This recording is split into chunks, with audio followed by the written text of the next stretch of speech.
Hello. Today we are looking at a delta sigma circuit. You might wonder what that means. In simple terms, this is a clever way to turn a smooth natural signal, like music or your voice, into a series of digital pulses that a computer can understand.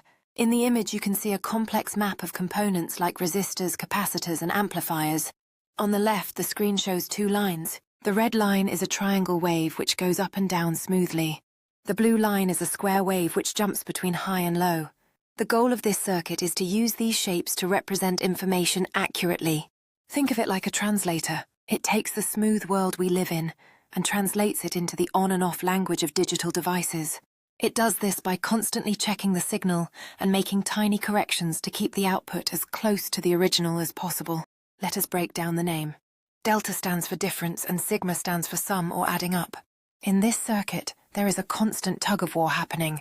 At the start, the circuit looks at the incoming signal and compares it to what it just sent out.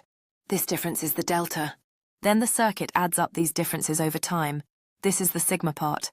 This happens in the section with the capacitor, which acts like a small bucket catching water.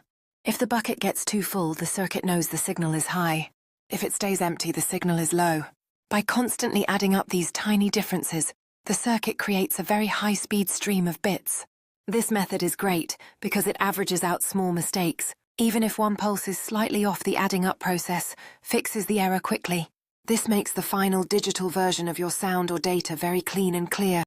The final step happens at the component labeled U1, which is a D-type flip-flop. This part acts like a gatekeeper. It listens to a clock or a heartbeat that tells it exactly when to pulse.